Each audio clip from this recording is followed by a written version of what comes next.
朋友们，你肯定听过一句话，说心能转物，则同如来。那到底什么是心能转物？是指内心清净就能改变外物和环境，还是指某一种超能力呢？其实都不是。简单来说，心能转物是能转变对物的看法，转变看物时的心境，而非改变物境。见物即见心，即是心能转物。举个例子，当我们说到杯子的时候，你的第一反应是什么？能装水，能喝茶。但是渐渐的，我们只能看到杯子的深，却无视了杯子的空。所以我们会渐渐地执着于杯身，执着于它的大小、颜色、形状，甚至是年代。而当杯身出现裂纹，我们的心情就随之变阴；当杯身唯美如玉，我们的心情就随之转晴。直到有一天，我们已经忘记了杯子是用来干什么的，你的喜怒哀乐完全被一个小小的杯子牵着鼻子走。房子也是如此，我们住房子，一开始只想要个遮风挡雨的地方，能睡觉就行。但住着住着，你开始关注居住环境、装修风格、邻居圈子。房子旧了你不爽，邻居吵了你烦躁，房价跌了你焦虑。你忘了房子是用来住的，它的功能只是给你一个安身的空间，可你一直在跟它的身较劲，却忘了它的空。车子也一样，你买车是为了代步，为了能去更远的地方，对不对？可后来呢？你开始比排量，比品牌，比型号，洗车要精细，保养要原厂，停个车都怕被人刮花。你焦虑的不是车能不能开，而是它看起来够不够好。衣服呢，明明是为了保暖，为了得体，可你买回来却要操心搭配，担心过时。仔细想一想，你身边有多少东西是这样？也就是忘记了有只是为了便利而已，无的作用才是我们真正需要的。我们的心一直随着物质的变化而变化，这就叫心随物转。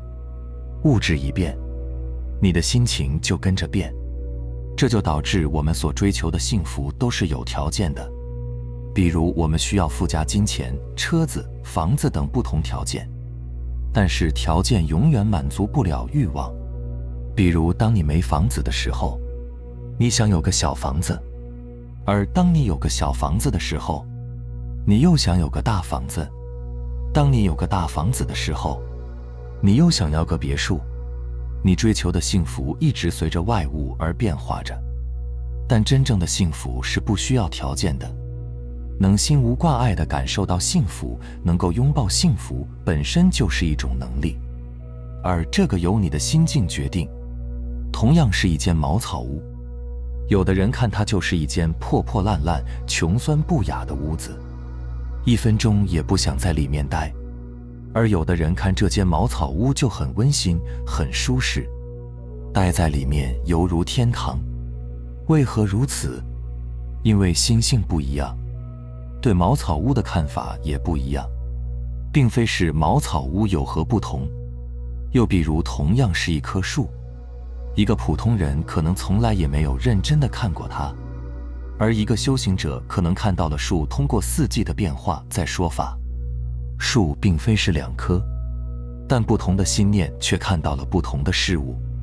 所以不知足者、分别善恶者、心理观念多者，看什么都不是；知足者、少欲者、分别心轻者，看什么都能接受。这才是心能转物，则同如来。能用平常心、清净心、无分别心看事看物，即不被物转。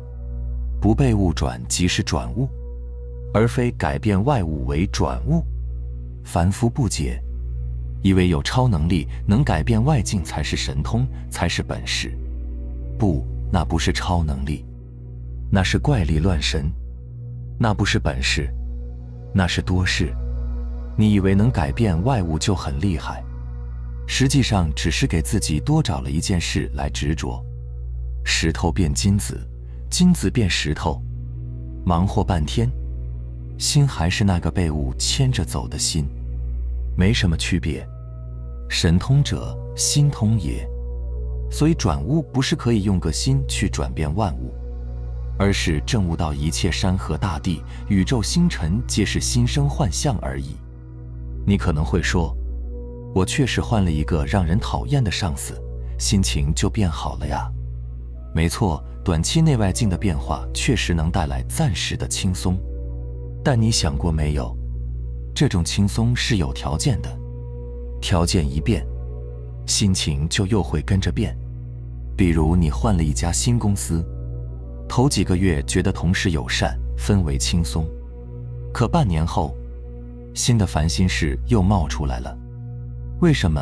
因为你的心还在那个被外境牵着走的模式里，你一直在追逐一个理想的外境，可这个理想的外境就像地平线，你往前走，它也跟着往前移，永远追不上。正所谓境从时有，虚妄不定。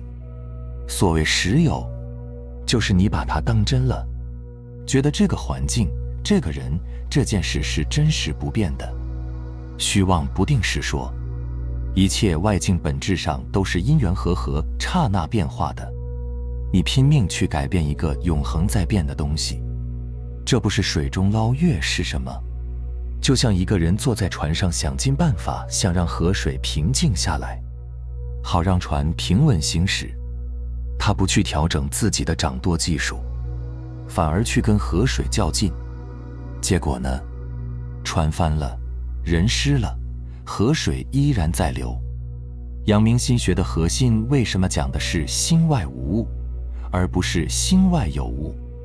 无善无恶心之体，讲的就是我们那个清净自性圆明体，就是我们的真心，而由眼耳鼻舌身意组成的妄想心，也只是真心中的一物。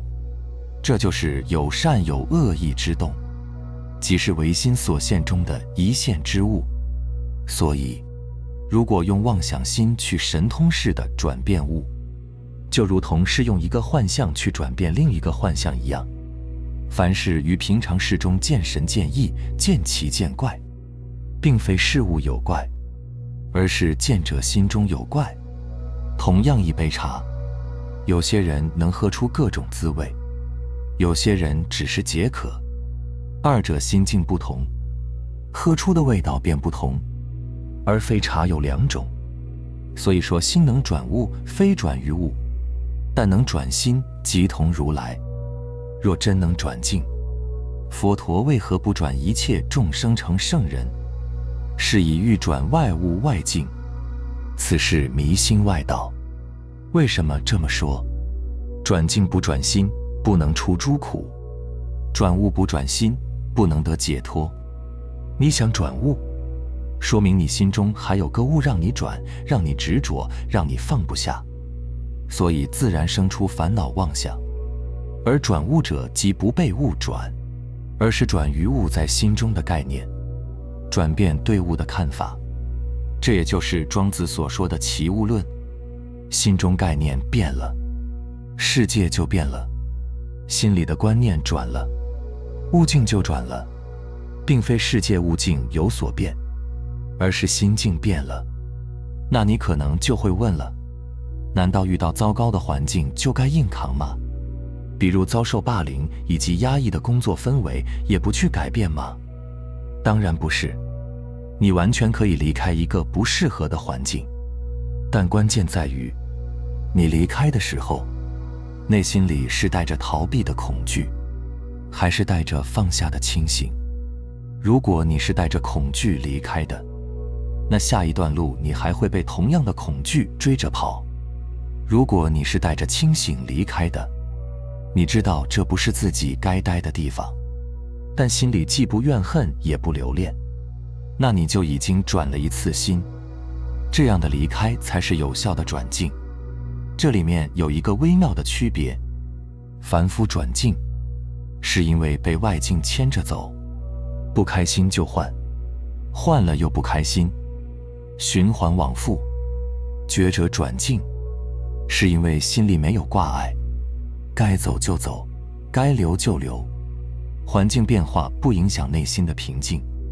同样一个动作，心不同，结果天差地别。所以一个智慧的人一定不会给自己设限，面对一切的发生，无论是某个念头也好，某个情绪，某件事也罢，就看作鸟让它飞走，或者运用一些实修的功夫，比如觉而不动。